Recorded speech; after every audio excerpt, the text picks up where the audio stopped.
I'll use our last lecture, at least partially. The second part is open to you if you have questions or something, to try to present a unified picture of what we did during the course. Because somehow we had a lot of concepts, new concepts. We applied them to all kinds of behaviors of solids, and sometimes my feeling is that the deep interconnectivity of everything was lost. So I'll try to do some general discussion, general presentation of the main concepts that we have learned during this course, and try to show how they were applied for different properties of solids which we have discussed during the course. Okay, the first and most basic concept that we introduced was the lattice. That's something that's going through the whole course. Okay, so the lattice starts from a very simple mathematical idea. It's a structure that is symmetric to displacement in space. Okay, you could even argue, well, for what we did in physics till now, we had a concept of a lattice. Space was uniform, but that's a lattice that is symmetric to any kind of displacement. No matter how big or small is the translation in real space, we are ending up under the same conditions. We have the same physics everywhere. Well, true. But what we did during the course is considering the concept of a discrete symmetry. In a lattice, not every movement, not after every movement in the system, you land on the same point. You have the same symmetry. You have just a discrete set of such displacements. And of course, they are infinite, but still discrete. The good old difference between real numbers and the rational numbers, and let's say for simplicity, natural numbers. Both of them are infinite, but they have very different symmetries. Okay, so for lattices, we introduced a few concepts. The basic one is the lattice vector.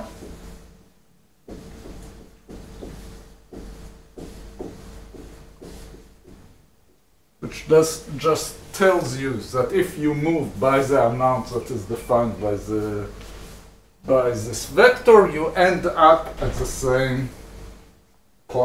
same symmetric behavior in this point. Okay, we developed also a few additional concepts like the unit cell. We had systems that basically are not really a lattice. Let's say a system where we have two types of atoms in our lattice. So then if we have two types of lattice, so we learned how to build a lattice out of a few elements, which was the Bravais lattice. Could be a few units, it could be actually a geometric structure like a honeycomb that is very ubiquitous in nature. Is also a Bravais lattice, although it has only one type of atom. Now you can ask yourself, just a moment, a very general question. We know that you have solids which are lattices, We have solids that are not necessarily lattices. Anyone here knows what they are named? Amorphous. Amorphous. Let's say the most well-known technologically used element, silicon, can appear in two different phases. One is the lattice of silicon, which follows exactly the mathematical definitions of a lattice. It's actually a Bravais lattice, but let's leave it aside. And you have amorphous silicon. Glass. And those two materials behave totally different, although they may be fused together in the same chip. Okay, so we have the lattice, and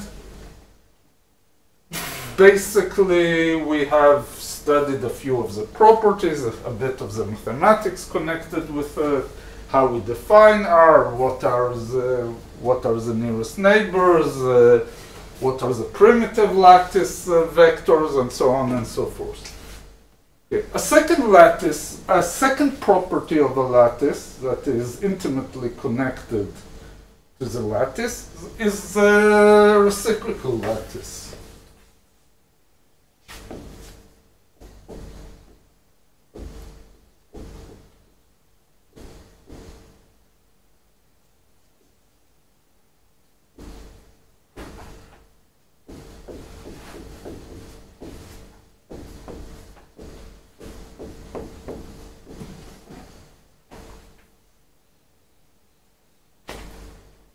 In very simple terms, we have learned how to construct it. I'm not going into the details. Basically, the most important thing in this game is this property.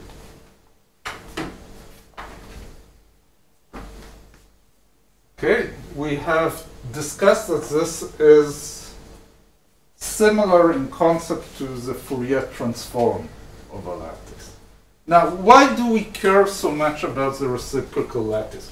That's a concept that we have seen returning in three different subjects in our course. The first was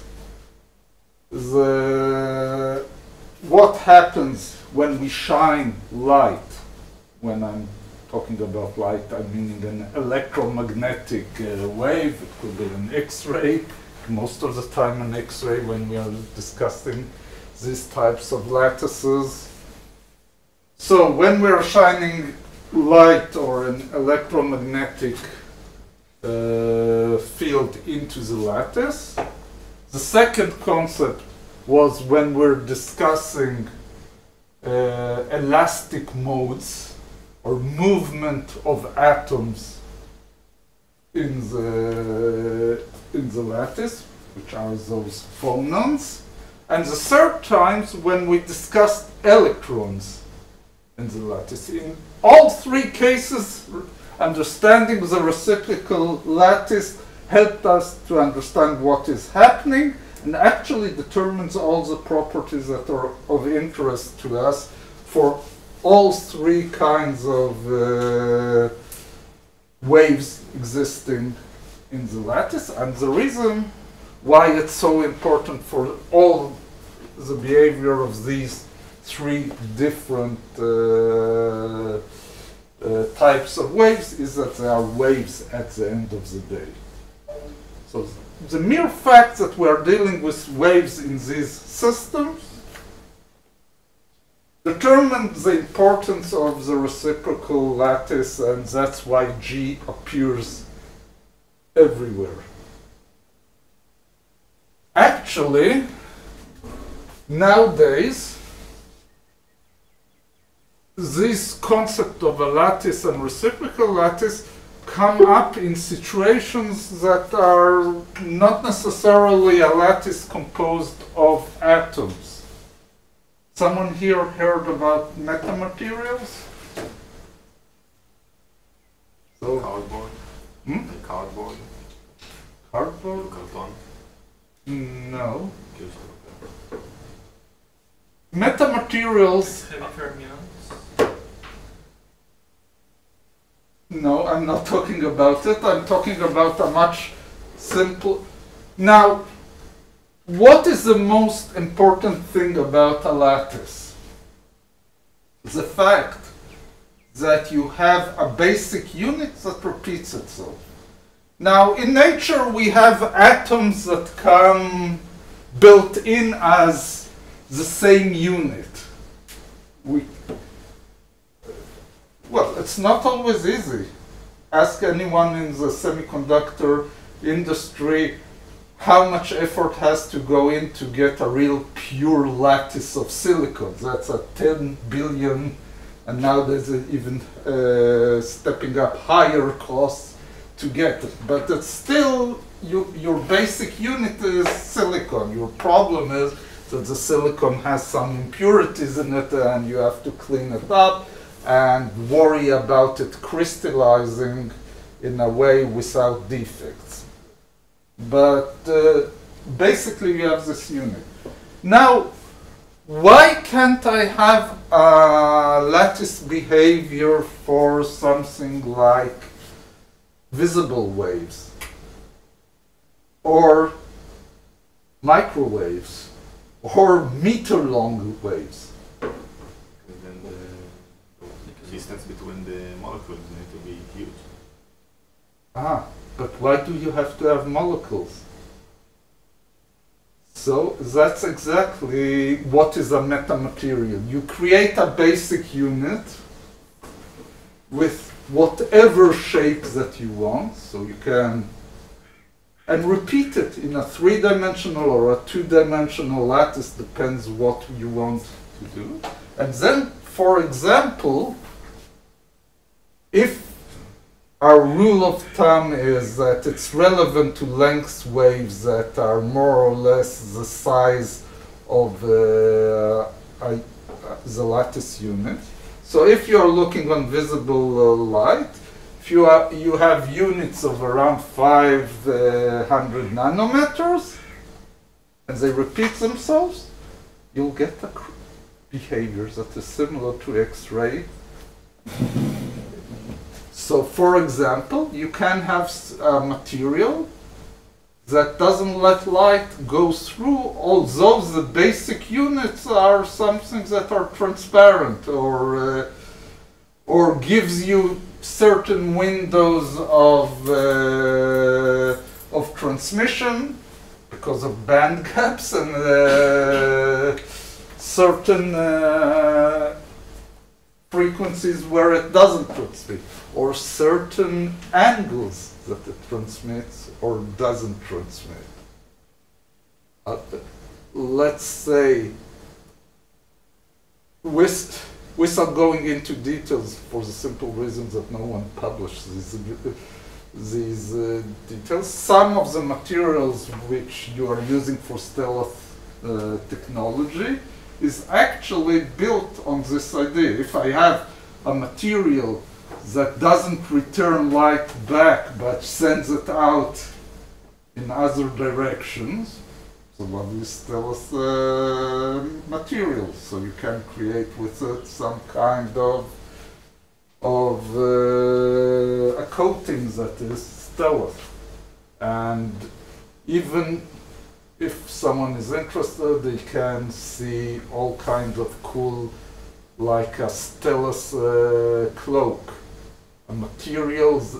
The problem with this material is that you need two things for stealth. One, not to return the wave, and second, not to create a hole. If you see that there's nothing, if you put on a stealth cloth and you're looking and you see a hole there, you're suspicious that something exists there. So you have to have something that also bends light in certain ways. And you have also today some things that can do, not on a scale of a human being, but on smaller scales, can actually cloak and divert the waves around it, so you see the background You don't see any signature. Problem with it, going back to this problem, works at certain wavelengths. So if you want to solve it, never measure anything or use any detectors that work only on a uni-wavelength or a uni-frequency. You have to have a broadband, and then you can try to negate these effects of stars. Okay, that was a digression from our course, but it's a cool concept. I think I saw something with metamaterials having negative refractive index. Right, you can do it. That's what they use for the cloaking. For example, if you have a negative, so it bends light in a different angle, and if you manufacture it in a certain shape, it can, instead of having a lens or something like that, divert waves around it. Yes, definitely. It's a very active field of research for clear reasons. Okay, so we had this concept of lattice and reciprocal lattice that came out in several aspects of phonons, electrons, and X-ray scattering. In the first part, which we concentrated on X-ray scattering, our aim was, and that is more or less following history, was to really see what is the lattice structure. Atoms of size of 1 angstrom are very hard to see in any other technology. I think I've mentioned there that even much larger molecules like DNA and proteins, until a few years ago, the only way to learn their properties was to crystallize them and to do Bragg scattering on them. Actually, that's the way that the structure of DNA, the famous double helix, was determined. And Ada Yonat, which received her Nobel, hope everyone has heard her name here. That her great breakdown was being able to cause a certain molecule that didn't like to crystallize, and then she could study its properties and understand what is its biological function. Okay, so we played there all kinds of games, from determining a simple structure to the case where we have things that disturb our measurement, like having a Bravais lattice instead of a simple lattice, or having movement of the atoms, or the fact that atoms are not point entities. And we did it, and that's more or less where we closed up the use of X-ray for understanding the structure of lattice, or the scattering of X-ray Bragg peaks, and so on and so forth. Our second part of this course was trying to understand why we have these lattices and what happens to them when we have elastic waves moving through them, or waves due to thermal fluctuations or anything like that. So we started from trying to understand why we have lattices at all. And we have seen that basically whatever we assume about interactions between atoms, we gave very general and somewhat superficial description of interaction, like ionic crystals and covalent crystals, which, without going too much into the details. And we summed up our picture by saying whatever.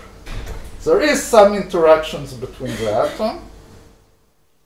And then we go into this magic that we always utilize in physics, in saying whatever the structure is in the ground state, if we do small perturbations around it, we have harmonic oscillators.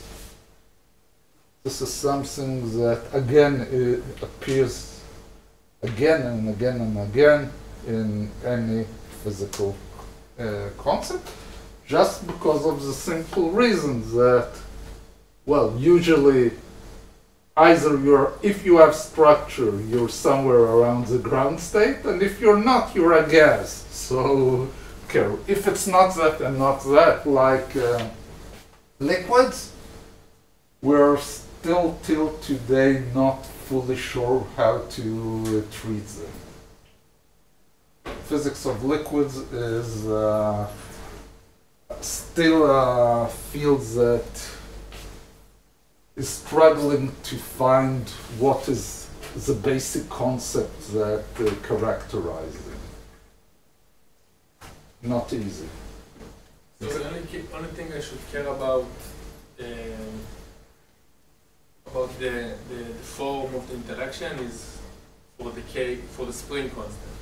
That's all. At the end of the day, you have two ingredients. They could become a bit intricate.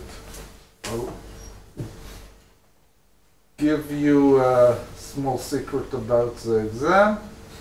I'm never trying to complicate it too much, not because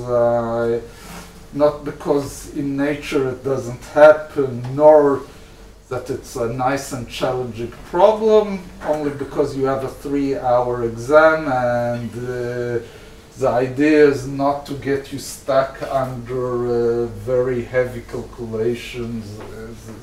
The point behind an exam is to see if you understood the basic concept, not if you can go and do a very elaborate calculations without doing a mistake.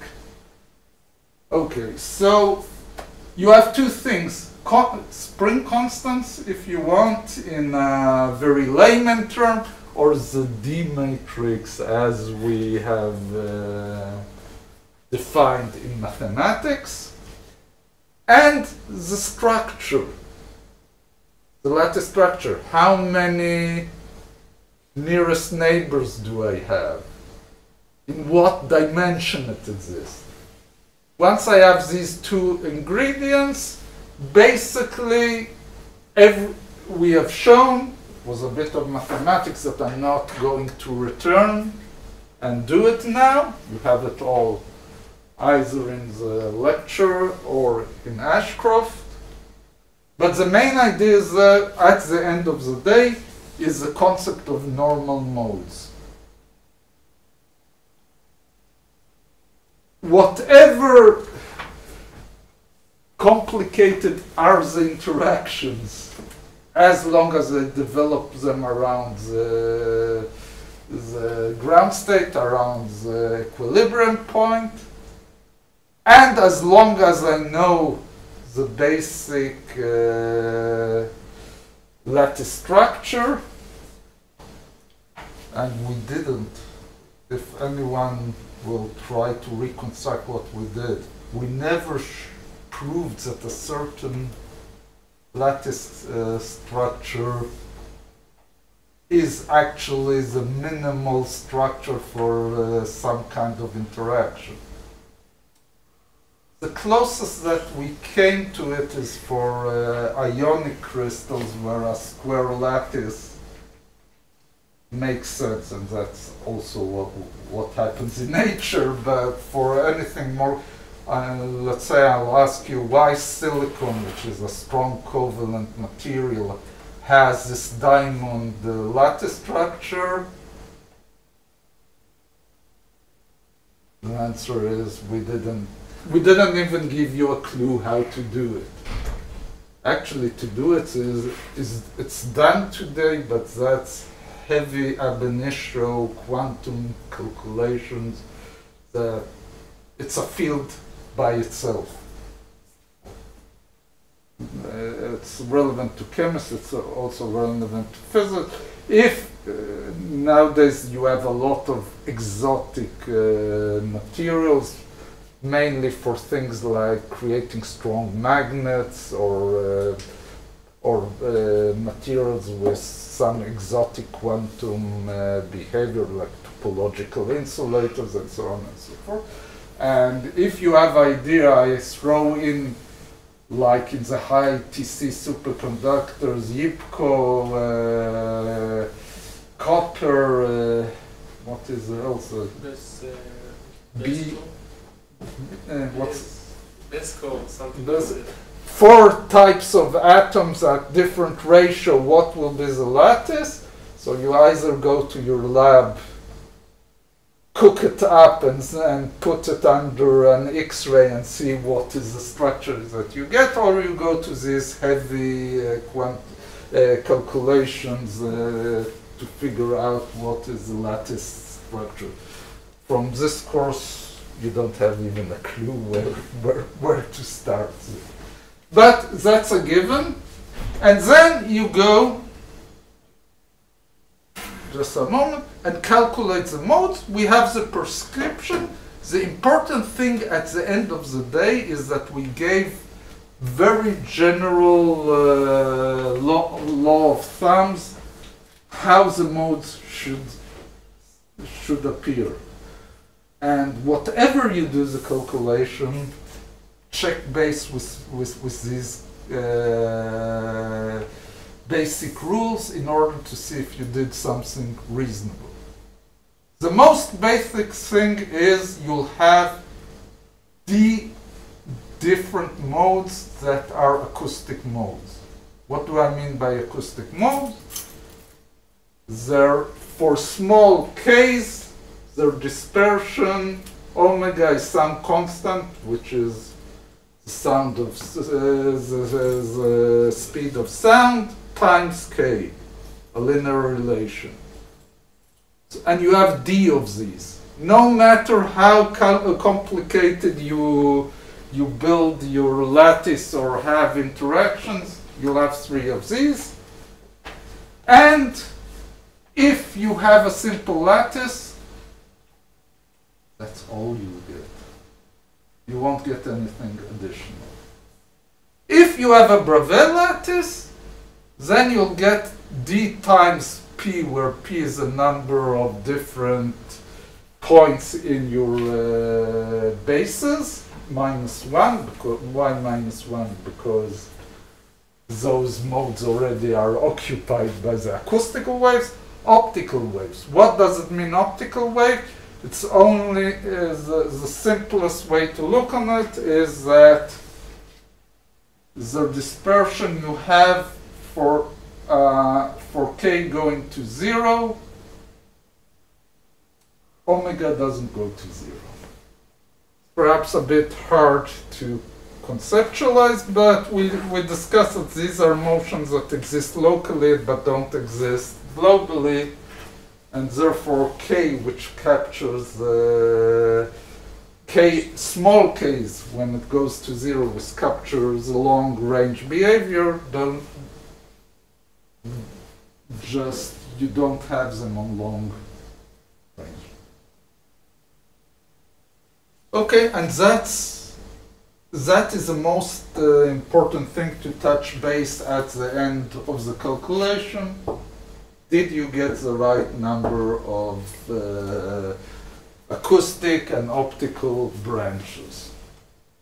Now, what do you do with this acoustical and optical branches and these phonons? Well, first of all, these phonons are very interesting for something that we didn't do in this course. These are the initial physical entities that people usually introduce in order to discuss quantization of fields. Why? Because they are much simpler than electromagnetic fields. And you can see it even on the classical level. What is so special about an electromagnetic wave? Transversal. No, but phonons are also quantized. It's transversal. Excuse me? It's transversal. Yes, the fact that K and the amplitude have to be perpendicular and only two modes exist there, and that creates more mathematical complications without really making a deep difference in quantization. I think so people prefer to do the quantization of an elastic field of phonons in a lattice, i.e. these acoustical waves. Okay, so that was the part with phonons, and the additional thing was the same as when we introduced the lattice. Then we came with the question, how do we see the lattice? And we answered by Bragg scattering. And how do we see these phonons? And here we have two different ways that we discussed. One, if I go back to the X-ray scattering, phonons again are movement of the lattice. And we already, when we did Bragg scattering, we discussed what happens if the atoms move. But we saw that we can think about it as scattering of two particles, a photon and a phonon. We had also a discussion of if instead of photons we put in neutrons, and that's a way to see these phonons. But we have also a different and somewhat surprising way to see the fact that we have these phonons, and that is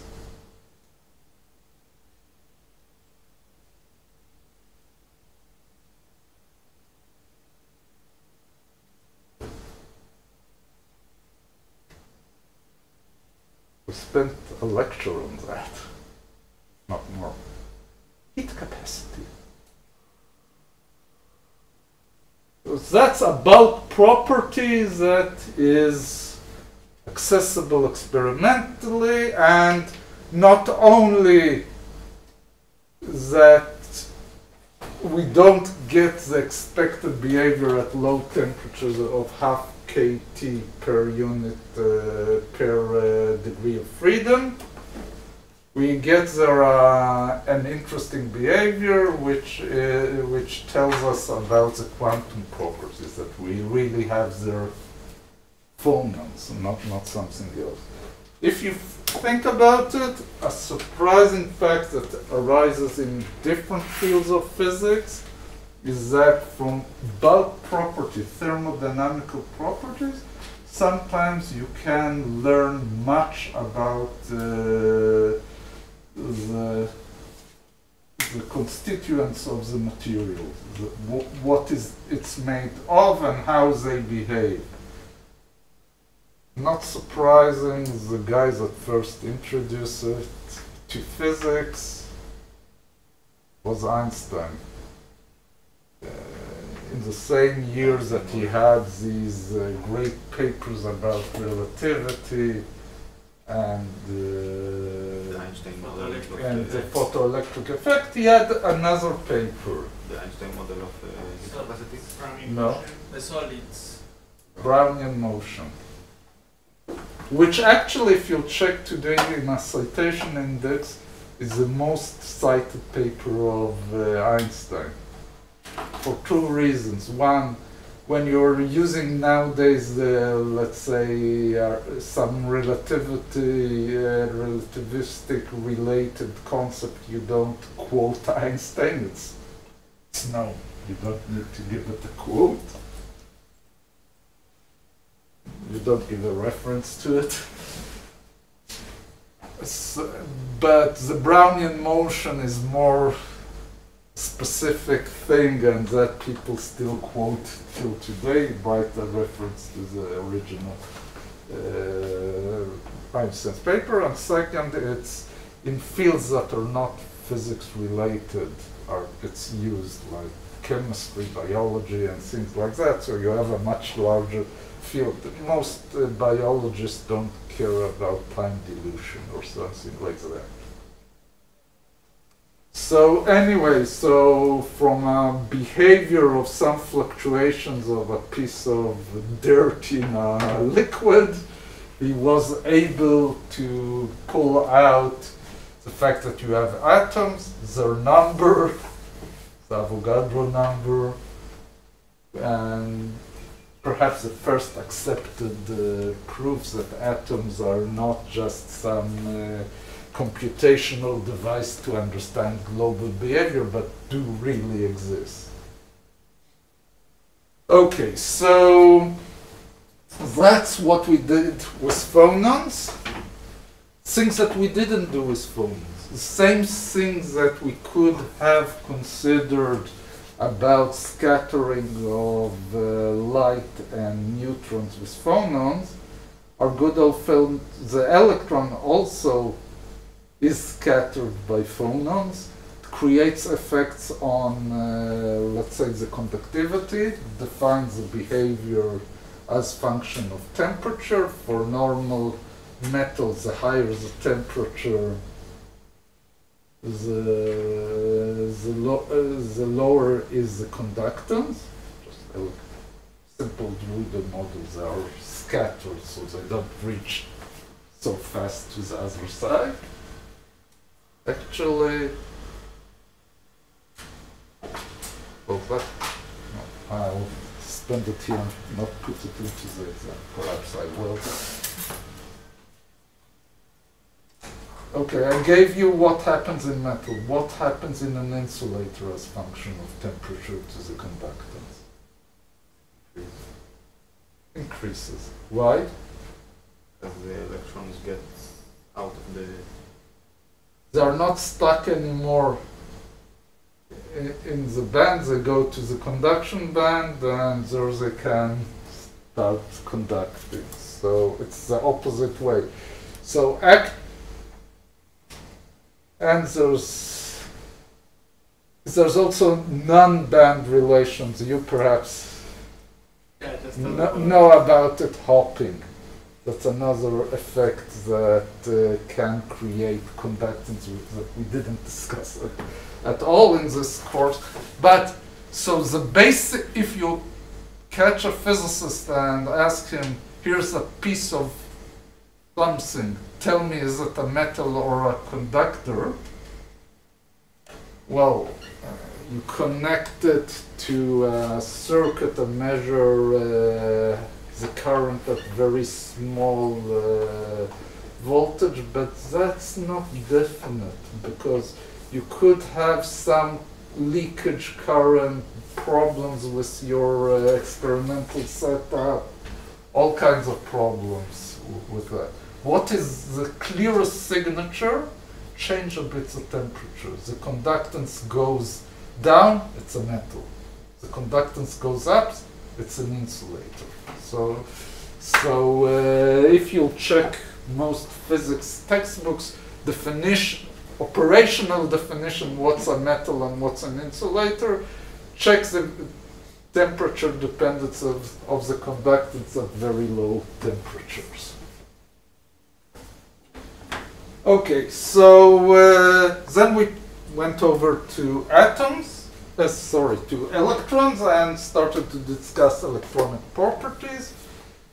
There we had the revelation. We started from a very simple mechanical model of electrons that scatter or diffuse through a metal. The Drude model, we saw that there are some problems in it from the fact that, let's say, in the Hall effect, we see positive charge carrying particles where electrons are negative, till the fact that, let's say, again, let's return to our good old friend heat capacity.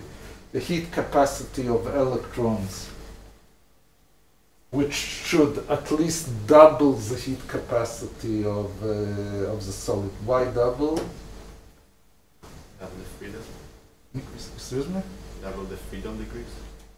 Yeah, exactly. At least I have one free electron for each ion. So I have at least double the number of degrees of freedom. No, it doesn't happen. And then we started step by step incorporating the quantum behavior of electrons. And here, all these stages, we needed the quantum behavior of electrons. First of all, yeah. In high enough temperatures, it does double the heat capacity. High. I'll tell you a secret. Or not really. In high enough temperatures, you don't have solids. That's why it's your lattice will be lost much earlier. But in statistical mechanics with Stas, it showed us that the heat capacity of a gas, not in a metal, but it goes up, and then you have suddenly a jump when the gas can be becoming into plasma or ionizing electrons, so you have a jump. Yes, definitely, but the main point is, as anyone who's trying to create energy out of fusion knows, plasmas are extremely hot. Try visiting our sun. Try in the night, so. Yeah. Try writing a proposal, perhaps you'll be funded for it.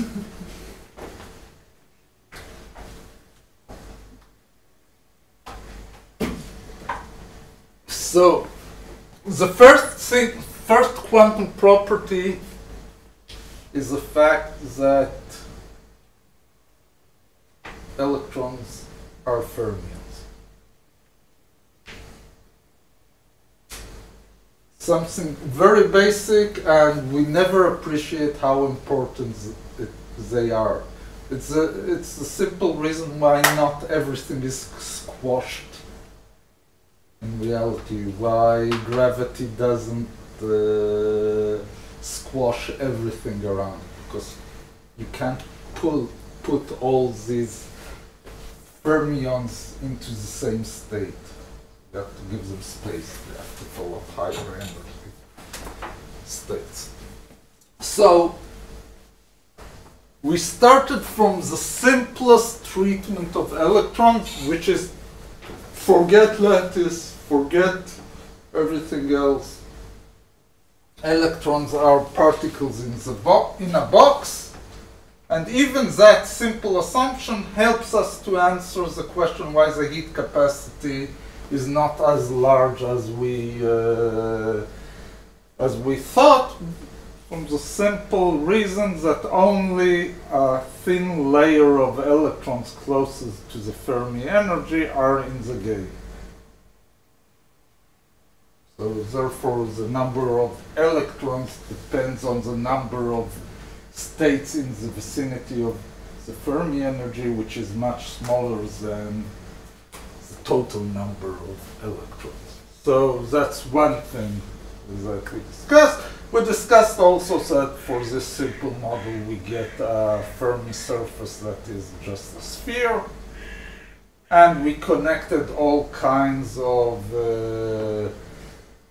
quantities like K Fermi and E Fermi and density of states. All of it we did for this simple picture. Now after we continued the course, you could have stopped me and told me, that's not the model, they live in a lattice. But as we have seen from nearly free electrons and from type binding that basically if I'm close to the bottom of the conduction band, or I change my language to holes at the border of the valence band, still free electrons, more or less a spherical filling of the Fermi surface. Therefore, up to corrections like changing the mass to an effective mass, all is good. That model is good enough, and it's a nice and basic and simple way to look upon the electrons. Then we went over to introducing the lattice. Why? Because one main feature is the fact that we have bands where we have forbidden energies where electrons can't be, is a very basic and very important properties of lattices, and we can't get it from free electrons. We saw a very general theorem, which is a Bloch theorem, that told us basically that the wave function has to be the same if I move from a point to a point plus the lattice vector. Again, our friend came back. Did I say a correct statement here?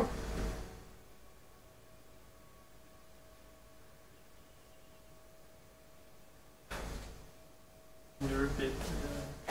That the wave function has to be the same at a point and a point from Up to a phase. Up to a phase, and how to treat the phase and what are the consequences of these phases is exactly the Bloch theorem.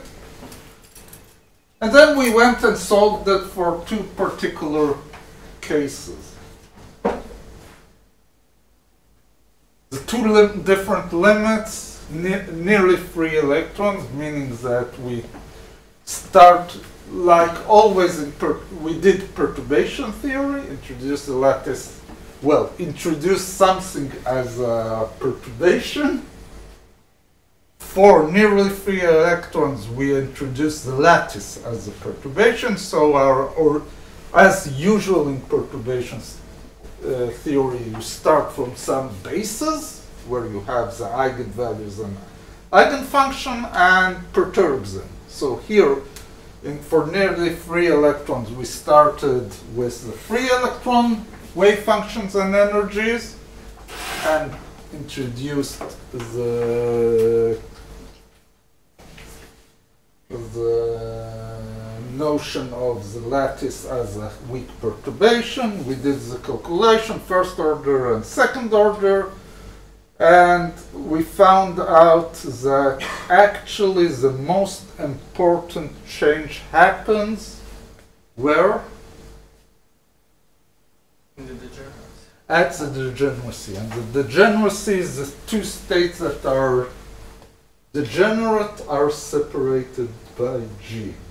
Not that you don't have any other points, but these are the only important points. Why? And this is another geometric property connected to the lattice. Because of the periodicity of the Brillouin zone. Right, and because the periodicity of the lattice potential, which if you Fourier transform it, which is equivalent, since you're doing perturbation theory with e to the power I k x or r. So first, perturbation theory, the matrix elements are Fourier transform elements, and they are non-zero only for differences of G between the k's. Why? Because if I want a periodic potential, I don't need all k's to expand it in a Fourier transform. I need only the reciprocal lattice vector. So from this, that's the only waves that the system can allow itself to produce. To produce and be repetitive, to give you this lattice structure. So this concept is extremely important there. And this created the gaps. Okay, we know that if we have we introduce a potential in a degenerate state, it splits, and this split is exactly the gaps that we have. Then we went and introduced it from a totally different limit. In this case, our original states and energies were that of an atom. So conceptually, we have a lattice of atoms, but the atoms are very far from each other. Then we get them closer, and they can hop, and we get there, if you remember, the alpha, beta, and gamma components, and we got away and to get some solutions there, and the exact form of the solution again depends on the number of nearest neighbors and the angles that they have, the reciprocal wave functions, reciprocal lattice vectors. Again, this concept returns again and again and again. But once we do it and expand over small k's, we again end up with free electrons, in this case with some different mass. Okay, but the same picture, bands and forbidden areas, and this is something that we take with us. Then at the end of the course, we went into semiconductors for basically two reasons. One, it's interesting physics. Second, it's extremely important technologically. And we saw actually what determines the behavior of such structures as semiconductors. And we saw what happens when we introduce impurities, acceptors and donors, which change substantially the behavior because they put quantum states close to the edges of either the valence or the conductance bands. And towards the end, we consider the case where we have a spatially inhomogeneous doping, and we saw that we can get interesting electric behavior, which was a diode. Okay, so that was in 1 hour a quick tour of the whole course. And that's a roadmap that when you are studying for the exam, keep in mind. Because these are the backbone of the concepts, the ideas that I hope that even a year or two after the course, you'll have these pictures somehow still existing in your mind. Okay, questions?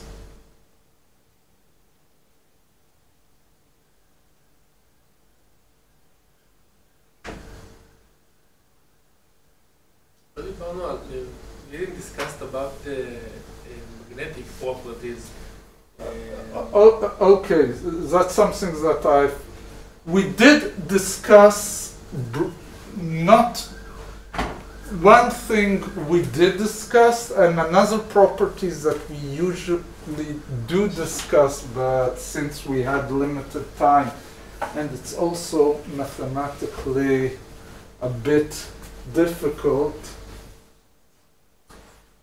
we didn't discuss. So what we discussed is two things, and thank you for reminding me the magnetic. We actually discussed two magnetic properties of the electrons. Why two? Because electrons have two origins for magnetic behavior. One, which is on the simplest heuristic level, is that an electron has a built-in magnetic moment. That's the spin. It's not built in, it comes out for some reason, but for for the purpose of this course, that's enough. And since it's a spin half particle in quantum behavior, you can have it either up and down. It gives you all kinds of consequences from the trivial ones that if you have a state, it could be doubly occupied, till the Zeeman effect, which when you put in a magnetic field, some of the electrons that were previously one up and one down start to get to point both up, and you can get a magnetic response out of it. The second behavior is that they have charge and they move. And if you have a charge that moves, you have a magnetic field and and you respond to a magnetic field. And that's the orbital behavior, and we did a calculation about that, and we saw that's minus a third of the Zeeman effect. Okay, so that's the magnetism that we did. What we didn't do.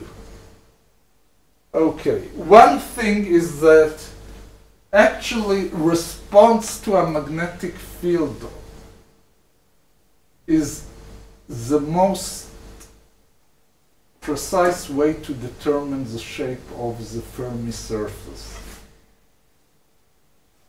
You perhaps heard about it, but people not the Shubnikov-de Haas effect, or is it Russian to you?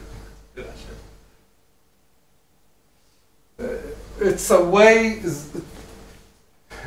basically, if you have a Fermi surface and you put a magnetic field, what is the most basic things that a magnetic field does, or actually doesn't do? Well, it doesn't do work, exactly. So the Fermi surface, if I have a particle on the Fermi surface, it should remain on the Fermi surface once I put... The Fermi surface is...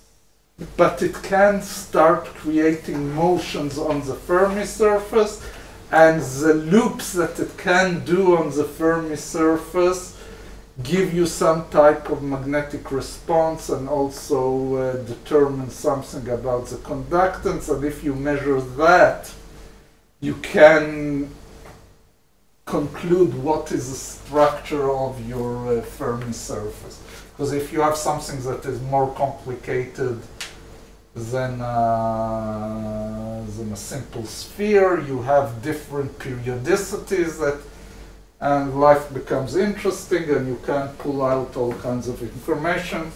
Didn't touch. Coming to think of it, there's also a third thing that I didn't discuss at all. The nucleus of ions can have also magnetic moments that can interact and create all kinds of behaviors. And the electrons themselves, their moments can have interactions between them. And the Ising model? And then you have Ising models and RKKY interactions and the whole salad bar of interactions that people are still researching till today, not touched upon. So the Zeeman and the orbital definitely taken into account. In the course, all other magnetic effects we didn't discuss. And, well, it's not for the exam, but I can still say are run-of-Bohm effects, which are, again, very important in behavior of conductance of electrons in solids.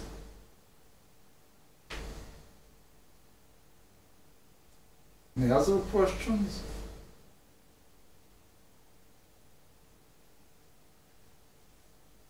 You can reconstruct construct everything in terms of the second quantization language, right?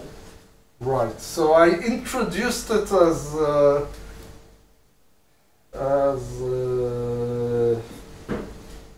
appetizer for just to show you. Modern solid-state physics only discuss in terms of second quantization. The classics of the 40s and 50s, once you discuss interactions which we didn't discuss at all, write them down as later determinants, and that's such an ugly notation that most physicists nowadays, if they're trying to read that book from the 50s, just can't stomach it. Another joke that you can use on your chemistry friends: how do you know if you go into a lecture in physics or chemistry? Quantum chemistry. If you see a later determinant, it's chemistry. Because they are still using. Why? Because they are usually considering just a few electrons in some orbit of a molecule or an atom, and there are a few electrons you can still somehow stomach the formulation. But we are dealing with 10 to the 23 electrons, and there nothing here. And actually, if you're going to modern solid-state physics, not only you have incorporated into the field all the language of second quantization and field theory, you will find even concepts of supersymmetry and string theories that were mapped into. And it's interesting that actually concepts from solid state had a huge influence on things in particle physics and high energy physics. Let's say the concept of phase transition, symmetry breaking, and the Higgs effect is which was copied out of superconductivity. Basically, Higgs and all the 6 people, it was a different formalization of the Higgs. For some reason, it's called after Higgs and not after all the other 6. Basically, it appears in Anderson's work of superconductivity. So the movement of concepts is a two-way street. It's not just you take concepts from high energy and use them here. Also goes the other way. If you'll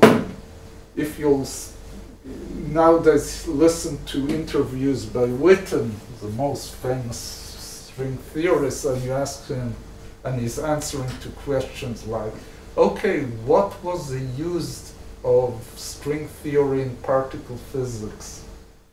And his answer is, look, for particle physics we didn't really pull out any prediction or anything, but it turned out that the concepts are useful for solid-state physics. Not that I'm aware for a case that you couldn't formulate it in a more simple way, but his claim to fame nowadays is that string theory explains things in solid-state physics. More questions?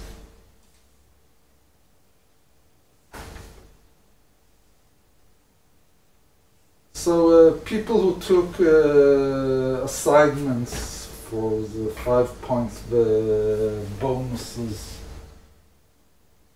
submitted before the exam with your name, and it has to correspond to people who registered yesterday. Anything else? Okay, so if you have questions, you can email me. If it needs more elaborate, we can set a meeting. We'll have additional TAs meeting for the exam. Okay, good luck. Thank you very much.